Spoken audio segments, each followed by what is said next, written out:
नमस्कार, मी अभिजित करंडे. एबीपी माझामध्ये आपल्या सगळ्यांचं स्वागत. महापालिकेत भाजपला मिळालेलं यश, मुंबईवर अगदी शेवटच्या क्षणी फडकलेला भगवा आणि त्यानंतर दिल्लीत मोदींसोबत झालेलं स्नेहभोजन, यानंतर सत्तेतल्या मित्रांमध्ये तह झाल्याचं चित्र होतं. पण भाजपचे प्रदेशाध्यक्ष रावसाहेब दानवे यांनी एक वादग्रस्त वक्तव्य केलं आणि उद्धव ठाकरेंनी बऱ्याच दिवसांनी आपलं मौन सोडलं. आज अकोला दौऱ्यात उद्धव यांनी भाजपात वाल्मिकीचा वाल्या होत असल्याचा ट्रेंड वाढायला लागला आहे अशी टीका केली आहे. त्यामुळे शेतकऱ्यांचे प्रश्न, त्यांच्यावर होत असलेली टिप्पणी आणि कर्जमाफीचं राजकारण यावरून भाजप आणि शिवसेनेत पुन्हा जुंपण्याची चिन्ह आहेत. आणि याच विषयावर आपली चर्चा. आणि आपल्यासोबत आहेत शिवसेनेच्या नेत्या नीलम गोरे आणि भाजपचे प्रवक्ते केशव उपाध्ये. पण चर्चेला सुरुवात करण्याआधी नेमकं उद्धव ठाकरे काय म्हणाले पाहूयात, मग पुढे जाऊया. केंद्रात आणि राज्याचे सरकारला भाजपचं तेव्हापासून भाजपच्या नेत्यांचे शेतकऱ्यांच्या विरोधात विधान म्हणजे गोपाळ शेट्टींपासून असो की आता दानवे जे बोलले, हा एक तर सत्तेचा माज आहे की मरे त्यांच्यापैकी म्हणजे मला वाटतं नितीनजीने एक स्टेटमेंट केलं होतं की वाल्याचं वाल्मिकी करण्याची ताकद भाजपात आहे. आता मला वाटतं वाल्मिकीचे परत वाल्या होतील की नाही कल्पना नाही, ते विचारेन मी त्यांना मला भेटल्यावर. तर आता वाल्मिकीचे वाल्या होण्याचा ट्रेंड वाढला असं म्हणणं. आपल्यासोबत केशव उपाध्येची पहिली प्रतिक्रिया. नाही, असं आहे की भारतीय जनता पार्टीमध्ये मोठ्या प्रमाणात लोक येत आहेत. भारतीय जनता पार्टी आता या क्षणाला सर्वाधिक विश्वासार्ह पक्ष आहे. भारतीय जनता पार्टीत लोकांची संख्या स्वाभाविक आहे, मोठ्या प्रमाणात आहे, येत आहेत. आता त्याचं दुःख, त्याचा विषाद काही जणांना असेल तर त्याला मी भारतीय जनता पार्टी म्हणून काही करू शकत नाही. राजकीय पक्षांना प्रत्येक राजकीय पक्षाला विस्तार करण्याची संधी असते, त्यामुळे भारतीय जनता पार्टी विस्तारच चाललेला आहे. केशवजी, विस्तारावरती आक्षेप नाही उद्धवजींचा. उद्धवजी म्हणतायत की जे वाल्मिकी होते ते वाल्या होण्याचा ट्रेंड वाढलाय. वाल्याचा वाल्मिकी होत नाहीये. त्यांचा जो इशारा आहे तो दानवेंच्या वक्तव्यावर आहे. असं आहे की दानवेंच्या वक्तव्याचा विपर्यास केला गेला, हे अनेक वेळा सिद्ध झालं. कसं काय की कशात सांगितलं ना, अनेक वेळा दानवेंनी खुलासा केला. आपल्या कार्यकर्त्यांशी ते बोलत होते, तर चुकीच्या पद्धतीने काढला गेला. आता हे ज्यांना सांगायचं, ज्यांना माहिती आहे, आपल्याकडे ती चर्चा झाली, महाराष्ट्र रामकदमचे चर्चा झाले होते, त्यामुळे या विपर्यास केला गेला. आता हे ज्यांना जनतेला, शेतकऱ्यांना माहिती, कारण आम्ही काही खोट्या पद्धतीने म्हणजे नगरसेवकाला आमदार प्रोजेक्ट करून लोकांकडे नेत नाही आम्ही खोट्या पद्धतीने, कारण आमची तळमळी खरी तळमळ आहे. त्यामुळे त्या पद्धतीचे प्रश्न शेतकऱ्यांसोबत आम्ही प्रयत्न करतोय. आता काही जणांना ठीक आहे, काही जणांना काही शब्दांचे खेळ करून अशा पद्धतीने आपला विषाद व्यक्त करायचा असेल त्यांनी तो व्यक्त करावा. ठीक आहे. आपल्यासोबत नीलमताई आहेत. नीलमताई, उपाध्येजी म्हणतायत की तुम्ही चाबूक स्वारांच्या नावाने जसं यशोधर फणसेंना प्रोजेक्ट केलं तसं तर आम्ही करत नाही आहोत आणि त्याचा तुम्हाला विषाद आहे, तुमची ताकद वाढत नाही याचा. मला असं वाटतं अभिजित, एक तर पहिली गोष्ट आत्ताचं जे माननीय उद्धव साहेबांनी वाक्य बोललेले आहेत ते आणि अकोल्यामध्ये त्या मुळातला जो हेतू होता ते तुम्हाला कल्पना आहे की अनेक ठिकठिकाणी शेतकरी जे आहेत ते शेतकरी आज आशेमध्ये यासाठीच होते की कर्जमुक्तीची घोषणा आज ना उद्या होईल. तूर डाळीच्या निमित्ताने एक लोकांच्या, शेतकऱ्यांच्या मध्ये जी अस्वस्थता आणि वाट बघत होते आणि मुख्यमंत्री स्वतः दिल्लीला गेले. दिल्लीला जाऊन त्यांनी तूर डाळी सगळी खरेदी करण्याची परवानगी आणली. त्याच्यानंतर रावसाहेब दानवे यांनी जे वक्तव्य केलं, प्रेमाने अगदी असं आपण फार तर म्हणू की, आणि ते प्रेमाने सगळ्यांनाच तसा शब्द वापरत असतील तर आम्हाला तरी तो वापरू नये अशी आमची अपेक्षा राहील त्याच्यामध्ये. त्यामुळे प्रश्न असा या सगळ्यात की मतितार्थ काय, शेतकऱ्याचं दुःख, शेतकऱ्याचे प्रश्न. आज पाणी जास्त, पावसाळा व्यवस्थित झाला तर शेतकऱ्याची परिस्थिती बरी व्हावी ही सगळ्यांची इच्छा आहे. या पार्श्वभूमीवर तर हे सगळं विधान आहे. आणि मला असं वाटतं की वाल्याचा वाल्मिकी कोणी होऊ शकतो. आणि साहेबांनी पण, उद्धव साहेबांनी गडकरींचा उल्लेख केला आणि ते म्हणाले की भारतीय जनता पक्षामध्ये जसं वाल्याचा वाल्मिकी होऊ शकतो तसं वाल्मिकीचा तर वाल्या होत आहेत का काय, मी त्यांना भेटल्यावरती विचारतो, असं माननीय उद्धव साहेब अकोल्यामध्ये बोललेले आहेत. तर प्रश्न असा आहे की वाल्मिकीचा वाल्या होणं म्हणजे काय. मला जो काही अर्थ लागतोय आणि मला जे त्याच्यातला अर्थ असतो दिसतो की सत्तेची आकांक्षा जेव्हा पराकोटीची तयार होते, पराकोटीची इतकी पराकोटीची तयार होते की आपणच सगळ्यात सर्वश्रेष्ठ आहोत असं एखाद्या व्यक्तीला वाटायला लागतं. आणि वाटत असताना सत्ता असली की कुठल्याही विनोदाला काही लोक हसतात, त्याच्यानंतर मग काही बोलता बोलता सहज गत्या आमचा होणार, कुठला महापौर वगैरे हा यायला लागतो परत परत परत परत बोलत असताना या सगळ्या गोष्टी. आणि म्हणून मला असं वाटतं या पार्श्वभूमीवरती गौतम चाबुकस्वारांचा जो विषय आहे तो काय एकदम गैरलागू विषय. कारण गौतम चाबुकस्वार मुळातली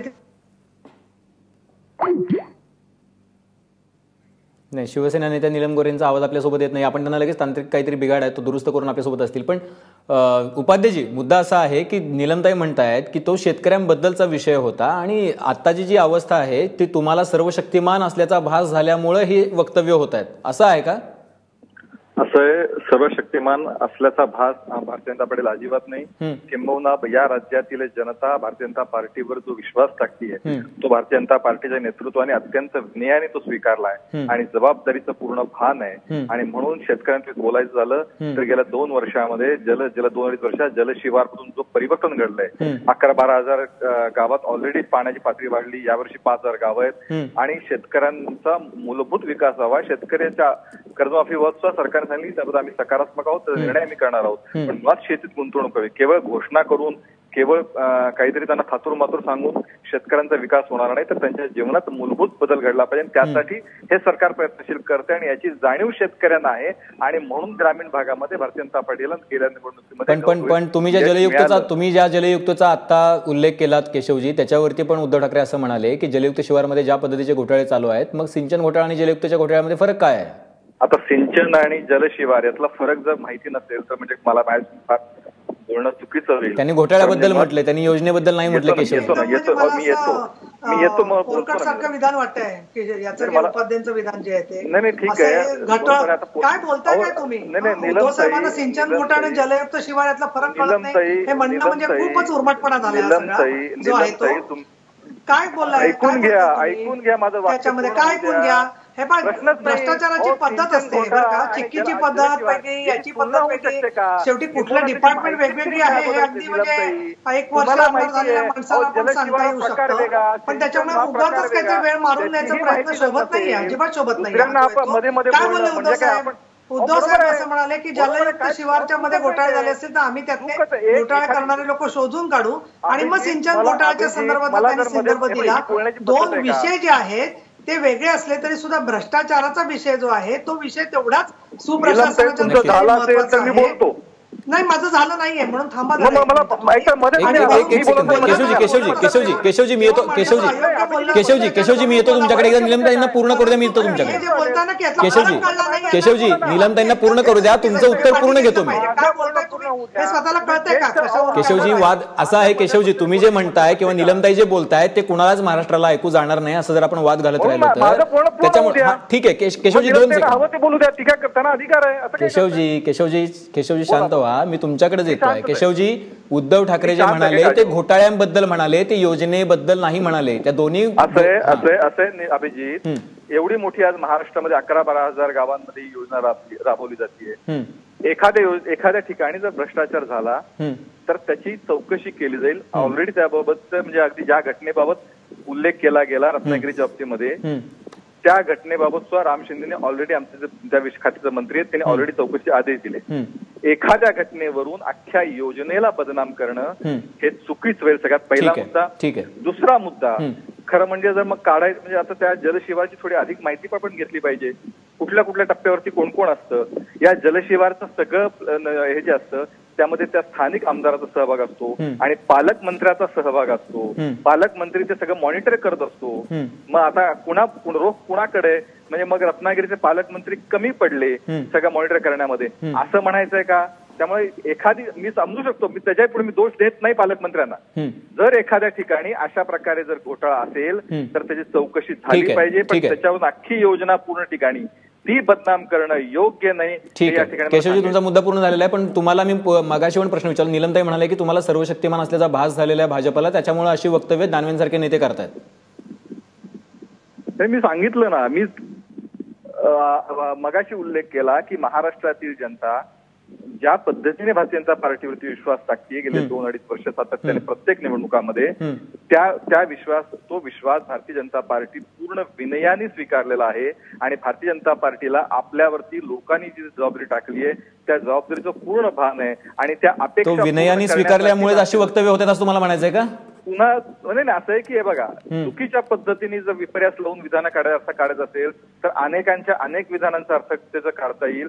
तो आजचा विषय नाही. फक्त एवढंच सांगतो की लोकांच्या अपेक्षा, शेतकऱ्यांच्या अपेक्षा, सर्वसामान्यांच्या अपेक्षा पूर्ण करण्यासाठी भारतीय जनता पार्टीचं सरकार पूर्णपणे कामाला लागले. निलमताई उपाध्यायांचं म्हणणं आहे की विपर्यास केला विधानाचा. नाही, मुळामध्ये असं आहे की त्यांचा व्हिडिओ रावसाहेब दानवेंचा सर्वांनी ऐकलेला आहे आणि त्याच्यामध्ये स्पष्ट त्यांनी शब्द वापरलेला आहे आणि मग त्यांनी खुलासा केला, स्पष्टीकरण केलं. भारतीय जनता पक्षाला अनेक महानगरपालिका नगरपालिका जागा जास्त मिळाल्या याच्यात कोणाचाच वाद नाहीये, परंतु कोणाला किती जागा मिळाल्या याच्यानुसार जनतेचे प्रश्न जे आहेत ते सगळे सुटले असं झालंय असं त्यांचं म्हणणं असेल तर ते त्यांचं म्हणणं आहे. आमचा त्यांच्याशी मतभेद आहे एक भाग. दुसरा भाग असा आहे याच्यामध्ये की म्हणून विषाद वाटला म्हणून काहीतरी आम्ही बोललो, तर रावसाहेब दानवेंच्या तोंडून तर काही शिवसेना बदली नाहीये. ते स्वतःच्या बुद्धीने स्वतःच्या विचारांनी त्यांच्या जिभेनुसार जे काय ते बोलले ते बोललेले आहेत. आणि तुम्हाला लक्षात आहे सगळ्या जणांच्या की ज्याला अजितदादा बोलले होते त्यावेळेला सगळ्यांनी त्यांना पण अगदी झोडपून काढलं होतं. कोणी काही त्यांच्याबद्दल महत्वाची भूमिका घेतलेली नव्हतीच, कधीच घेतली नव्हती. प्रश्न आता असा आहे की रत्नागिरी जिल्ह्यामधल्या काही घटना घडल्या असतील आणि त्या समोर आल्या आहेत म्हटल्यावरती त्याच्याकडे लक्ष वेधणं हे आमचं सत्ताधारी पक्षात आम्ही असलो बरोबर तरी सुद्धा आमचं कर्तव्य आहे. कारण माननीय उद्धव साहेबांनी बोललेले आहेत की मी हत्तीच्या अंबारीवर आहे पण माझं काम जे आहे ते अंकुश लावण्याचं काम आहे. आणि असं आहे की कोणीही म्हणजे मी तर असं म्हणेन की केशव उपाध्यायांच्या पेक्षा अजून 25 वर्ष काम केलेले लोक किंवा स्वतः केशव उपाध्ये अशी गॅरंटी देऊ शकतात का की मंत्री सचिव आणि त्या जिल्ह्याचे पालकमंत्री आणि कलेक्टर या सगळ्यांनी अगदी व्यवस्थित काम केलं असलं तरी सुद्धा 100% कुठल्या योजनेत घोटाळा होतोच नाही. म्हणून खूप त्याच्यामध्ये दुवे असतात, खूप घटक असतात आणि म्हणून सुधारण्याची भूमिका असली पाहिजे. त्याच्याऐवजी ही जी अहंकाराची बाधा झालेली आहे ना आणि त्याच्यामधून परत सारखं आमच्याकडे एवढ्या जागा आल्या त्याचा अर्थ काय की लोकांनी याच्यासाठी मॅन्डेट दिलेला आहे की लोकांची जबाबदारी पार पाडा. त्याच्याऐवजी काहीतरी अपशब्द वापरायचे आणि परत त्याचं समर्थन करायचं. यालाच म्हणतात की वाल्मिकीचा वाल्या होणं. आणि म्हणून मला असं वाटतं उपाधी तुमचा वाल्या होऊ देऊ नका. ठीक आहे, तुमच्याकडून ही अपेक्षा नाहीये. केशवजी असं आहे. धन्यवाद निलमताई, तुमच्या अपेक्षा नक्की पूर्ण करण्याचा प्रयत्न करेन.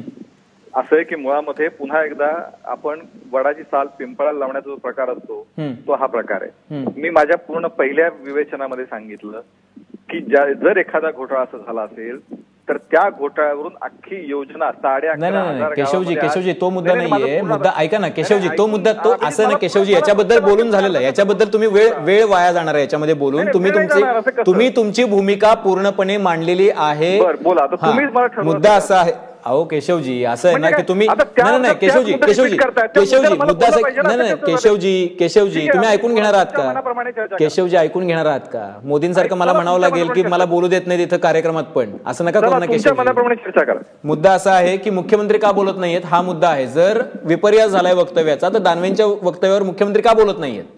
अभिजित तिथे मला एक मुद्दा मांडू द्या. एक सेकंड मी येतो निलमताई तुमच्याकडे. परत आता आहे बघा. हा निलमताई येतो मी तुमच्याकडे. केशवजी बोला. असं आहे की मुळामध्ये भारतीय जनता स्वतः रावसाहेब दानवे यांनी त्याबाबत पत्रक काढलं, त्याबाबतचा खुलासा त्यांनी केला. नंबर 2 भारतीय जनता पार्टीच्या सर्व चर्चांमध्ये भारतीय जनता पार्टी पूर्णपणे भारतीय जनता पार्टीचे नेते प्रवक्ते हे त्या ठिकाणी उपस्थित होते.